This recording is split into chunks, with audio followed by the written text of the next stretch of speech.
بسم اللہ الرحمن الرحیم۔ السلام علیکم۔ انفو ٹی وی میں خوش آمدید۔ آج 18 جون 2020 بروز جمعرات 26 شوال بمطابق 1441 ہجری سعودی عرب کی تازہ ترین خبروں کے ساتھ میں ہوں وسیم۔ اگر آپ بھی سعودی عرب کے حالات سے باخبر رہنا چاہتے ہیں تو ویڈیو کو مکمل دیکھیے گا، چینل کو سبسکرائب کر لیجئے، ساتھ میں موجود بیل آئیکن پریس کر لیجئے تاکہ آپ لمحہ بلمحہ اپڈیٹس حاصل کر سکیں۔ آج کا نیوز بلیٹن بہت اہم ہونے والا ہے۔ انڈیا اور پاکستان کی انٹرنیشنل فلائٹ سے متعلق اہم خبریں بھی شامل ہیں۔ خبر شامل کرتے ہیں سب سے پہلی، السعودیہ کا ہیڈ کوارٹر ریاض منتقل کیا جائے۔ سعودی مجلس شورا کے ارکان نے مطالبہ کیا ہے کہ سعودی عربین ایئر لائنز کا ہیڈ کوارٹر جدہ سے ریاض منتقل کر دیا جائے۔ تمام وزارتوں، محکموں اور سرکاری اداروں کے ہیڈ کوارٹر دارالحکومت میں ہی ہیں۔ عاجل ویب سائٹ کے مطابق شورا کا ویڈیو اجلاس ڈاکٹر عبداللہ آل شیخ کی صدارت میں منعقد ہوا۔ ایک رکن شورا نے السعودیہ سے متعلق رپورٹ پر بحث میں حصہ لیتے ہوئے کہا کہ السعودیہ قومی تبدیلی پروگرام 2020 اور سعودی ویژن 2030 کی پابندی کرے۔ اس حوالے سے غیر ملکی پائلٹس کی جگہ سعودی پائلٹس کے تقرر اور تربیت کا منصوبہ نافذ کیا جائے۔ 12 لاکھ غیر ملکی لیبر مارکیٹ کو خیر بات کہیں گے۔ عالمی معیشت کو نقصانات اور سعودی عرب پر اس کے اثرات کا جائزہ لینے والے سعودی ادارے نے خدشہ ظاہر کیا ہے کہ رواں سال کے آخر تک 12 لاکھ غیر ملکی کارکن سعودی لیبر مارکیٹ سے نکل جائیں گے، جبکہ سعودی شہریوں میں بے روزگاری کی شرح 12% برقرار رہے گی۔ سبق ویب سائٹ کے مطابق مالیاتی تجزیوں کے اسپیشلسٹ ادارے جدوی انویسٹمنٹ کے ماہرین نے امکان ظاہر کیا ہے کہ سب سے زیادہ متاثر ہونے والے اداروں میں کام کرنے والے غیر ملکی سعودی لیبر مارکیٹ کو سب سے پہلے خیر بات کہہ دیں گے۔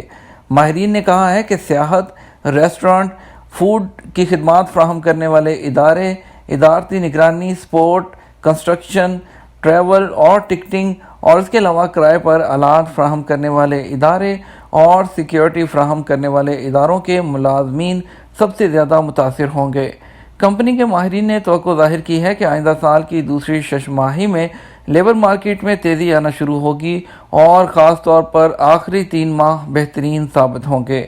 ماہرین کا کہنا ہے کہ 2021 کی آخری سہ ماہی میں معیشت بہتر ہوگی، جس میں سعودی شہریوں کے لیے نئے مواقع پیدا ہوں گے، کئی اشیاء کی طلب میں اضافہ ہوگا اور ملک کی مجموعی معیشت میں واضح فرق محسوس کیا جائے گا۔ سعودی عرب میں ایک اچھی خبر، Amazon.com SA نے کام شروع کر دیا۔ سعودی عرب میں Amazon اور سوق نے سوق.com ای کامرس ویب کی جگہ Amazon.SA کا آغاز کیا ہے۔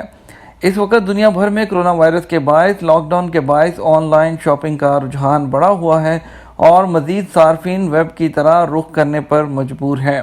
Amazon.SA کی ویب پر جاری بیان کے مطابق نیا آن لائن سٹور سعودی عرب میں سوق اور Amazon کی عالمی سطح پر ریٹیل مارکیٹنگ کا بہترین تجربہ ساتھ لے کر آیا ہے۔ اس سٹور میں سلیکشن رینج مقامی مصنوعات سے لے کر پوری دنیا تک ہے، جس میں Amazon امریکہ بھی شامل ہے۔ صارفین اب سعودی عرب میں Amazon پر اپنی سوق کی ممبرشپ کا استعمال کرتے ہوئے خریداری کر سکتے ہیں۔ 200 ریال سے زیادہ کی خریداری کے آرڈر پر اگلے دن مفت ڈیلیوری کی پیشکش کی گئی ہے۔ غیر ملکی کارکنوں کے 19 رہائشی مراکز سیل کر دیے گئے۔ سعودی عرب میں الاحسا بلدیہ کی ٹیموں نے کرونا وائرس سے بچاؤ کے اصولوں کے تحت غیر ملکی کارکنوں کے رہائشی مکانوں کا سروے کرنے کے بعد 19 مراکز کو سیل کر دیا۔ سعودی عرب کے اخبار المدینہ کے مطابق الاحسا ریجن میں بلدیہ کے سیکرٹری فواد الملحم نے بتایا کہ وزارت صحت کی جانب سے کارکنوں کی رہائش کے لیے جو SOPs مقرر کیے ہیں ان پر عمل درآمد کو یقینی بنانے کے لیے بلدیہ کی ٹیمیں تشکیل دی گئی ہیں۔ تفتیشی ٹیموں کا بنیادی مقصد ایسے غیر ملکی کارکنان کو بہترین رہائش فراہم کرنا ہے جو غیر مناسب مکانوں میں رہتے ہیں، جن سے سماجی فاصلوں کے اصولوں پر عمل کرنا ممکن نہیں ہوتا۔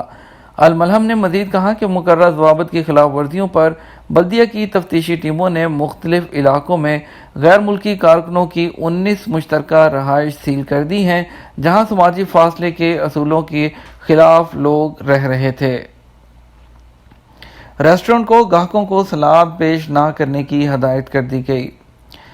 بار کمشنری کی میونسپلٹی نے تمام ریسٹورنٹ، کیفیٹیریا اور فاسٹ فوڈ کے مراکز کو سلاد اور مختلف قسم کی چٹنیاں گاہکوں کو پیش کرنے سے منع کیا ہے۔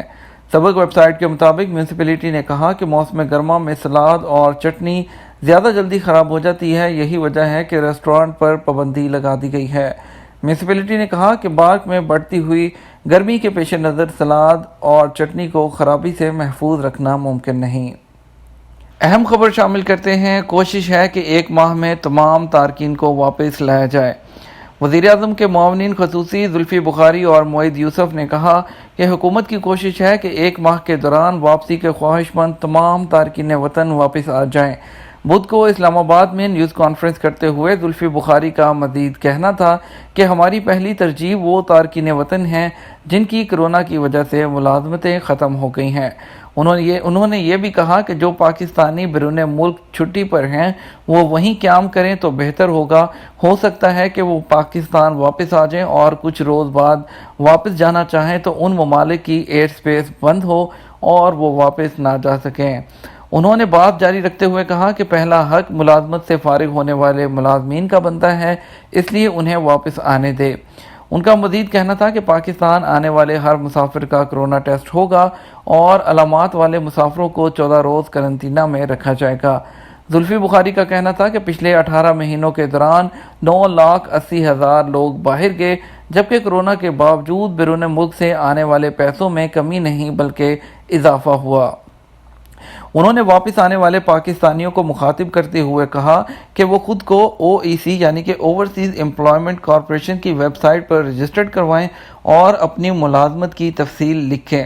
ان کے بقول اس ڈیٹا کو احساس پروگرام میں بھی شامل کیا جائے گا اور جب حالات بہتر ہوں گے اسی ڈیٹا کی مدد سے ان کو واپس ملازمتوں پہ ان کے ملکوں میں جن ملکوں میں وہ کام کرتے ہیں وہاں پر بھیجا جائے گا۔ ایک اور سب سے اچھی اور بڑی خوشخبری کہ پاکستان نے 20 جون سے اپنی بین الاقوامی پروازیں بحال کر دی ہیں اور اس کے ساتھ ہی اب آپ کسی بھی ایئر لائن کا ٹکٹ خرید سکتے ہیں۔ اور آپ کو بتاتے چلیں کہ حکومت نے بیرون ملک پاکستانیوں کو خوشخبری سنا دی کہ وہ اب کسی بھی ایئر لائن کا ٹکٹ خریدیں۔ وزارت سمندر پار پاکستانی نے بیرون ملک پاکستانیوں کو ڈائریکٹ وہ فضائی کمپنیوں سے ٹکٹ خریدنے کی ہدایت کر دی ہے۔ وزارت نے بتایا کہ اب مسافروں کو قونصل خانوں سفارت سے ٹکٹ لینے کی ضرورت نہیں بلکہ وہ براہ راست کسی بھی انٹرنیشنل فضائی کمپنی سے ٹکٹ خرید سکتے ہیں۔ واضح رہے حکومت نے 20 جون سے بین الاقوامی پروازوں کی بحالی کا اعلان کیا ہے۔ وزیر اعظم کے معاون خصوصی برائے قومی سلامتی معید یوسف کے ہمراہ نیشنل کمانڈ آپریشن سینٹر میں پریس کانفرنس کرتے ہوئے معاون خصوصی برائے سمندر پار پاکستانی سید ذوالفقار عباس بخاری نے کہا کہ خلیجی ممالک میں پھنسے ہوئے پاکستانی مشکلات کا شکار تھے، ان کی مشکلات سے آگاہ ہیں اور ان کے حل کے لیے اقدامات کر رہے ہیں۔ انڈیا کی فلائٹ سے متعلق اہم خبر شامل کرتے ہیں۔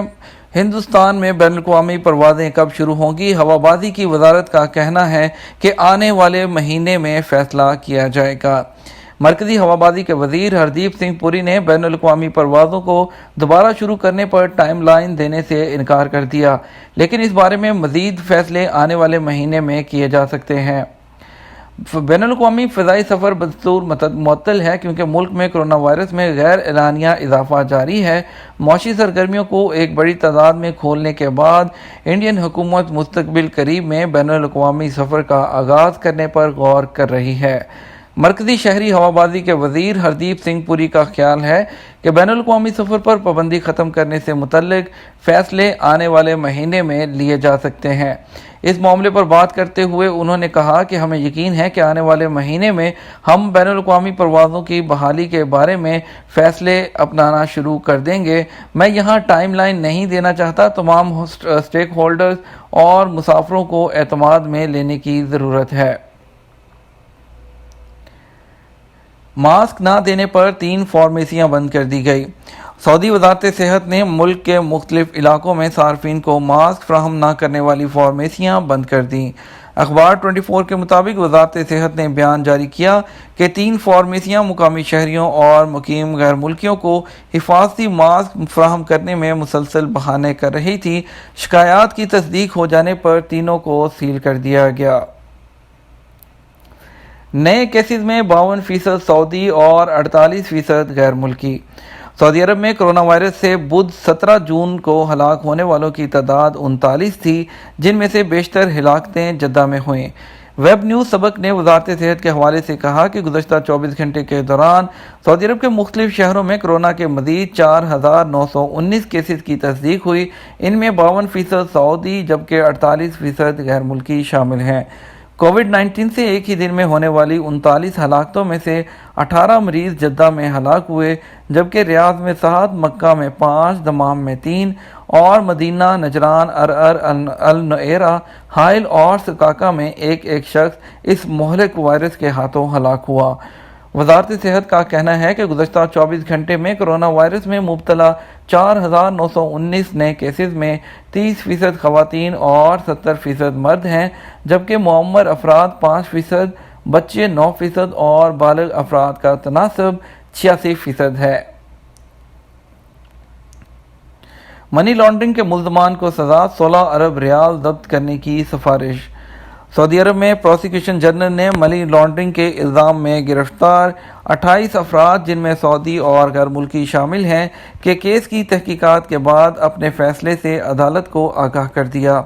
ویب نیوز سبق نے پروسیکیوشن جنرل کے ذرائع کے حوالے سے بتایا کہ کروڑوں ریال کی منی لانڈرنگ میں ملوث 28 افراد کے خلاف درج کیس کی تحقیقات مکمل کر لی گئی ہیں۔ سعودی عرب کے الجوف ریجن میں بلدیہ کی ٹیموں نے فوڈ اینڈ ڈرگ اتھارٹی کے اہلکاروں کے ساتھ مل کر مشترکہ آپریشن کے دوران مقررہ ضوابط کی خلاف ورزیوں پر واٹر پلانٹ سیل کر دیا۔ ویب نیوز سبق کے مطابق ریجنل بلدیہ اور فوڈ اینڈ ڈرگ اتھارٹی کے اہلکاروں پر مشتمل تفتیشی ٹیم نے علاقے میں قائم ایک واٹر ٹریٹمنٹ پلانٹ کا دورہ کیا، جہاں پانی کو فلٹر کر کے پینے کے قابل بنایا جاتا تھا۔ مشترکہ ٹیم نے پلانٹ میں متعدد خلاف ورزیاں ریکارڈ کی، جن میں اہم ترین خلاف ورزی حفظان صحت کے اصولوں پر عمل نہ کرنا تھا۔ ولی عہد کا فرانسیسی صدر اور شاہ مراکش سے رابطہ۔ سعودی ولی عہد اور وزیر دفاع شہزادہ محمد بن سلمان نے فرانسیسی صدر اور مراکش کے فرمانروا شاہ محمد ششم سے ٹیلی فونک رابطہ کیا ہے۔ سعودی خبررساں ایجنسی کے مطابق ولی عہد نے شاہ مراکش کی خیریت دریافت کی اور ان کے لیے دعائے صحت کی ہے۔ آخری خبر شامل کرتے ہیں سکولوں میں نئے تعلیمی سال کے آغاز کی تیاریاں۔ سعودی وزارت تعلیم کی جانب سے نئے تعلیمی سال 1442 ہجری کے آغاز کی تیاریاں شروع کر دی گئی۔ وزارت مملکت نے تمام شہروں میں قائم امور تعلیم کے ذیلی اداروں کو مطلع کر دیا ہے کہ اسکول کی عمارتوں اور فرنیچر اور دیگر ضروریات کو پورا کرنے کے لیے درکار اشیاء فہرست تیار کی جائے۔ ویب نیوز سبق نے وزارت تعلیم کے حوالے سے کہا کہ ریاض ریجن میں وزارت تعلیم کی جانب سے 168 عمارتوں کی تزئین و آرائش کا کام مکمل کر کے نیا فرنیچر مہیا کر دیا گیا ہے، جبکہ 28 نئی عمارتوں میں بھی فرنیچر اور ضروری اشیاء پہنچا دی گئی ہیں۔ یہ تھا آج کا ہمارا نیوز بلیٹن۔ مزید خبروں کے لیے ہمارے چینل کے ساتھ بنے رہیے گا۔ آپ کے قیمتی وقت کا شکریہ۔ السلام علیکم۔